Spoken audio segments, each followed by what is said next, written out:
Bismillahirrahmanirrahim. Alhamdulillahirabbil alamin.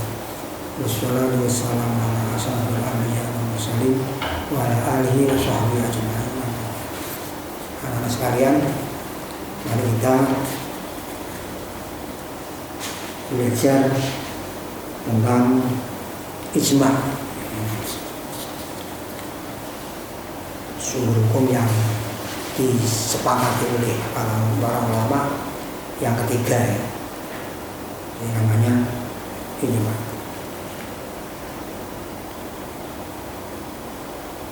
Mari kita perhatikan firman Allah. A'udzu billahi minasyaitonir rajim. Wa may yushaqiqir rasula min ba'di ma tabayyana lahul huda wa yattabi' ghayra sabilil mu'minin nuwallihi ma tawalla wa nuslihi jahannam wa sa'at masira. Wa man yushaqiqir ulama nulayani sapa Rasulullah yang utusan membagi mata bayan sange dadene uli pertela lalu ketuiman kalau dawa itu kue kapilan manut sopong kue sapi mungkin air liani dalani pira-pira orang mukmin nuwali himono kuasa atensi iman main barang tawalakan menguasai sapa man ing teksa Allah membarke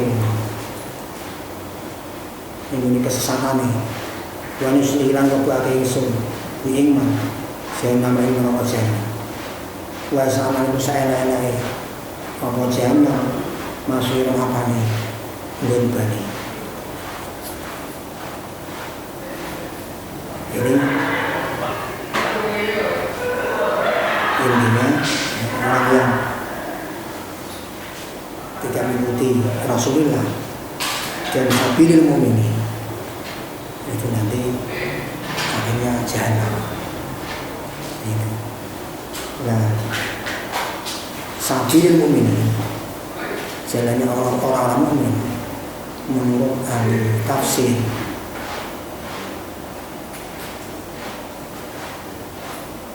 itu begini, itu sabil mu'minin gitu. Selain jalan orang-orang mukmin, tidak mengikuti jalan orang-orang mukmin itu maksudnya orang kafir atau orang murtad. Orang kafir atau orang murtad itu jelas nanti masuk neraka jahanam. Nah, terus ulama ahli usul sabil mu'min itu bisa memasukkan ijma'. Maksudnya ijma' itu ittifaqul mujtahidin, kesepakatan ulama-ulama ahli ijtihad. Jadi orang yang tidak mengikuti ijma', tidak mengikuti kesepakatan ulama-ulama yang ahli ijtihad itu nanti sesat dan akhirnya ke neraka jahanam. Menurut kali usul fikih seperti itu.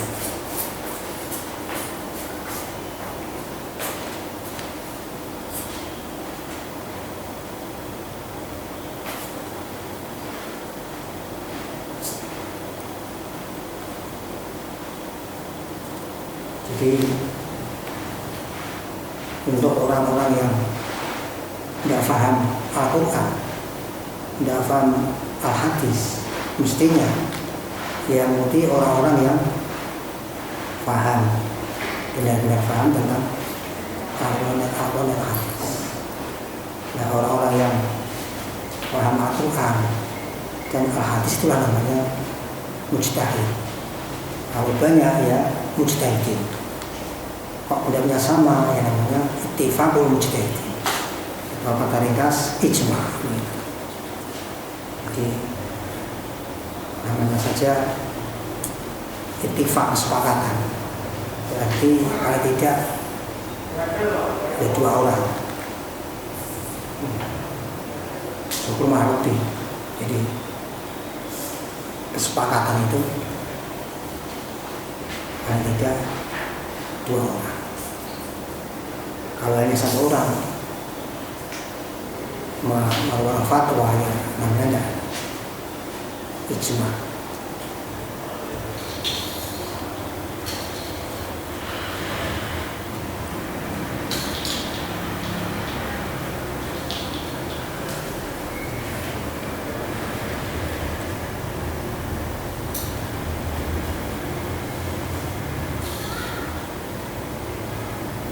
Contoh ijma itu sebagaimana berikut. Di dalam Al-Quran ada nas inna sholata kana alal mu'minina kitaban mawquta. Kemudian ayat yang lain waqimus sholat dan dirikanlah sholat. Ya, kemudian ulama yang al-istihad berpikir dengan sungguh-sungguh, hakim itu amal. Wal aslu fil amri wujud. Semua ulama sepakat pada dasarnya amal itu menunjukkan wajib. Makanya kesimpulannya akhirnya iqamatus sholati wajibah, mendirikan sholat hukumnya wajib. Jadi al-aslu fil amri wujub itu kesepakatan ulama. Contoh lagi yang ijma yang disandarkan dari qiyas, karena memang ijma itu harus ada mustanad, ada dalilnya. Makan daging khinzir, jangan atau babi itu kan haram. Terus gimana gajinya? Ini ulama sepakat syahmu khinzir, gajinya jangan atau babi itu haram juga. Ulama sepakat seperti itu.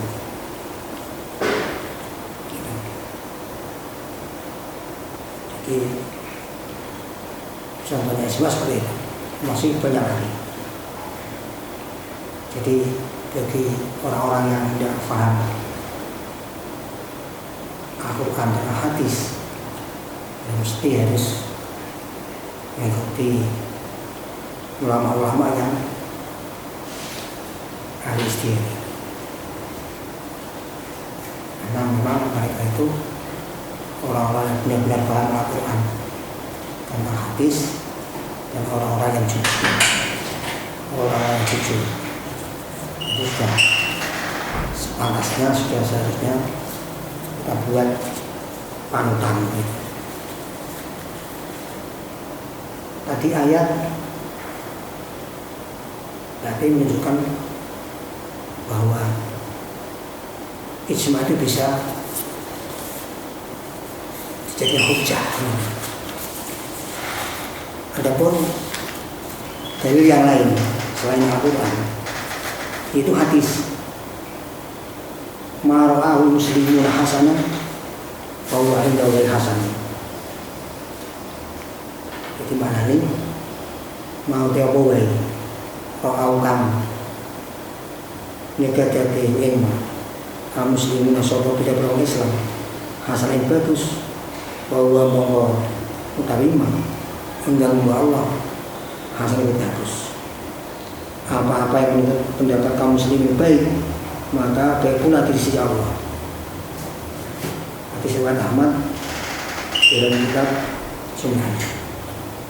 Ini kalau menurut ulama ushul fiqh tidak sembarangan orang Islam tapi diarahkan ke ulama-ulama yang ahli ijtihad, karena mereka lah yang benar-benar orang yang paham Al-Quran hadis dan orang yang jujur.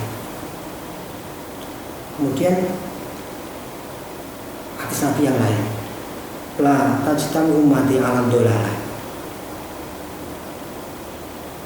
la tajtami orang kumpul, orang sepakat umat itu sebuah manusia ala dolalah yang atasnya sasar.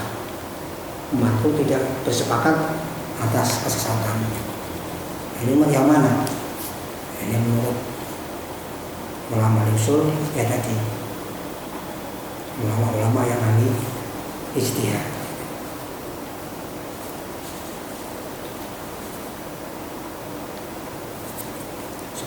Ya, contoh mujtahid itu seperti Imam Syafi'i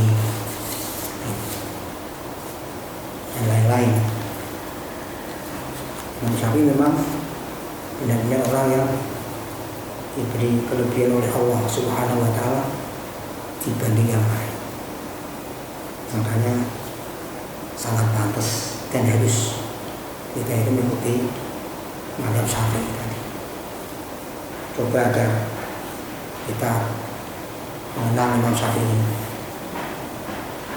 Saya bacakan biografinya yang ditulis di kitab I'anatul Talibin ini.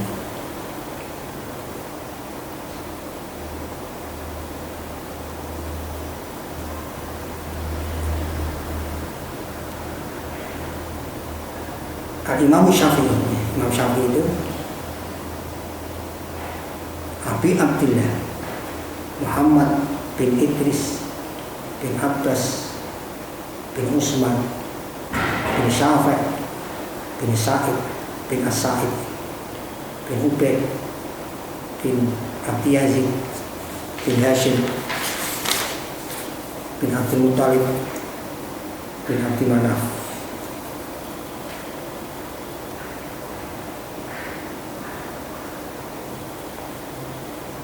Selanjutnya Imam Syafi'i itu dilahirkan di tanah Gaza. Gaza itu Palestina.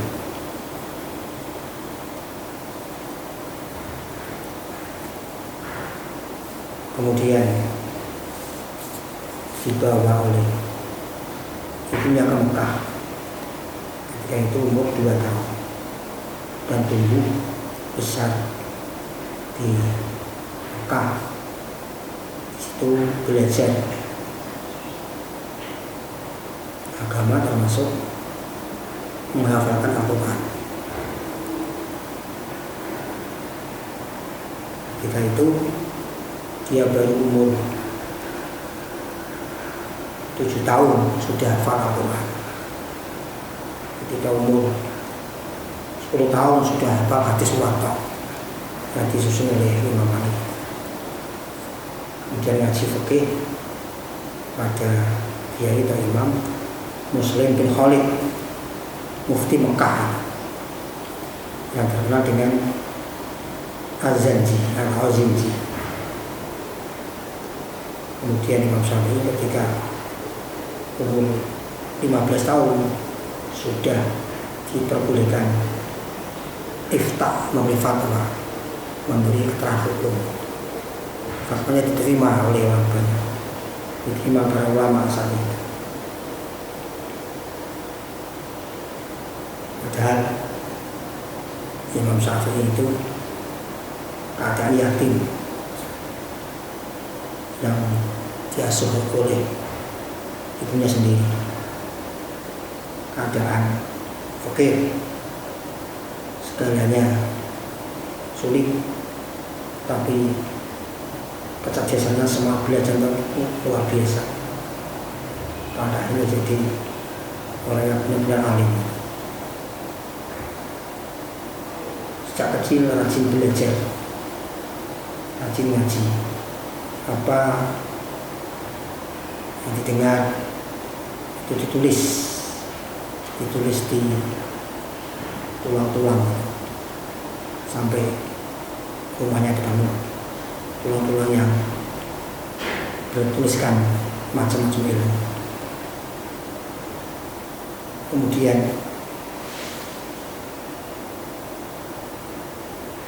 pindah ke Madinah belajar ngaji di hadapan beliau Imam Malik.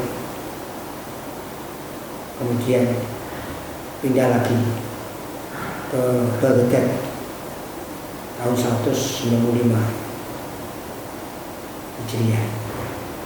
Di Baghdad 2 tahun. Di sana bersama ulama-ulama yang ada di Baghdad. Banyak orang-orang yang nyambung ngaji dengan Imam Syafi'i. Di sana Imam Syafi'i menyusun kitabnya yang penting. Kemudian kembali lagi ke Mekah. Kemudian tidak lama di situ kembali lagi ke Baghdad tahun 98. 198 Hijriah. Setelah agak lama iqamah di Baghdad, berangkat pindah ke Mesir. Di sana selalu menyebarkan ilmu agama dan istiqomah mengajar di Masjid Jami Mesir sana. Pada akhirnya sampai beliau wafat di hari Jumat akhir Rejab tahun 204 dan dikubur di Mesir sana setelah sholat asar. Itu kalau kelahirannya tahun 150 Hijriah dan meninggalnya tadi wafatnya tahun 204 Hijriah.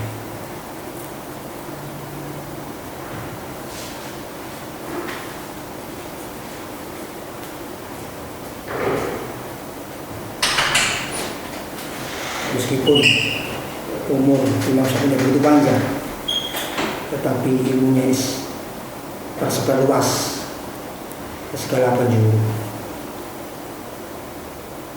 Apa yang difatwakan oleh Imam Syafi'i itu yang lebih didahulukan daripada yang lain.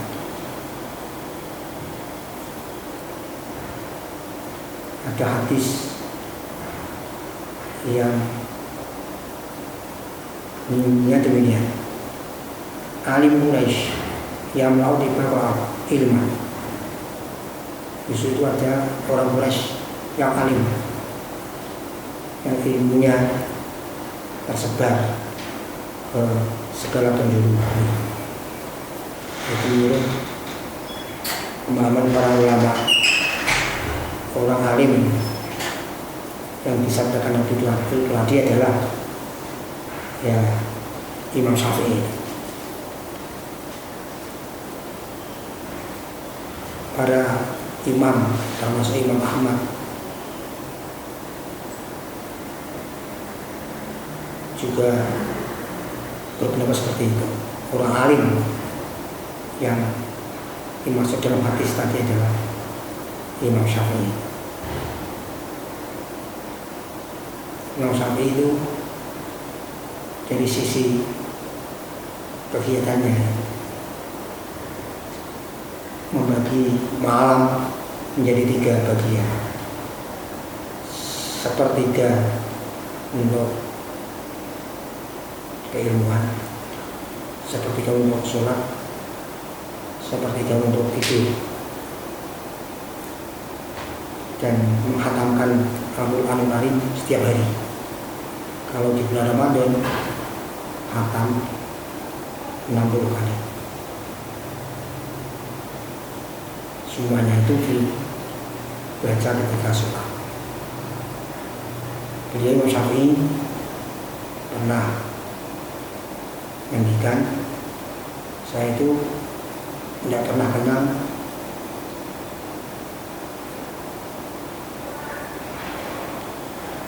selama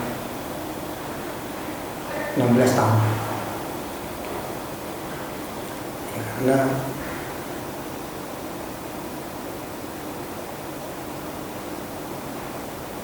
pulang itu nanti memperberat badan, mengeraskan hati, dan menghilangkan kecerdasan, dan menimbulkan suka hidup, melemaskan badan untuk ibadah. Saya tidak pernah sumpah dengan menyebut Allah selama hidupku. Imam Syafi'i pernah ditanya satu masalah, tapi beliau diam. Kemudian yang tanya, gimana? Diam, wahai sang imam.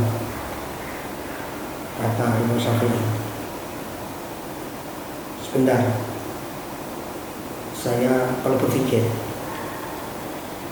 saya diam lebih utama apa jawaban saya yang lebih utama. Jadi intinya Imam Syafi'i jawab soal itu tidak asal jawab, tapi benar-benar berpikir. Imam Syafi'i itu termasuk guru orang yang mujabud dakwah.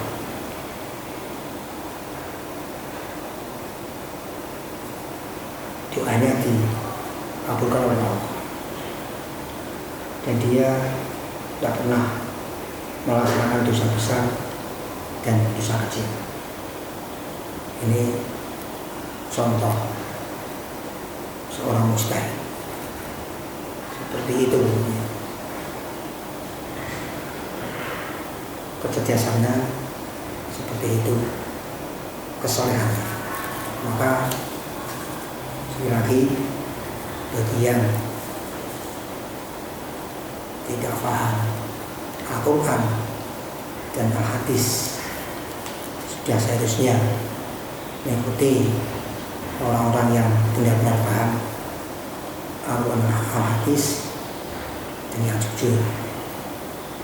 Itu kata dinasnya adalah mujtahid. Kalau sampai apa itu terjadi ijma, banyak ulama yang harus dia sepakat, ini malah kita harap lari dari ijma tersebut, karena akan menjadi sesat yang mengarah ke neraka tadi. Sekian yang saya sampaikan, ataupun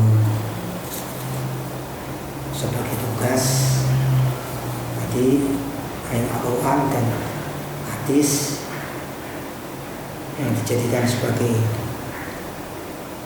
dalil hujjah ijma, kamu tulis, kemudian kamu terjemah dengan bahasa Indonesia.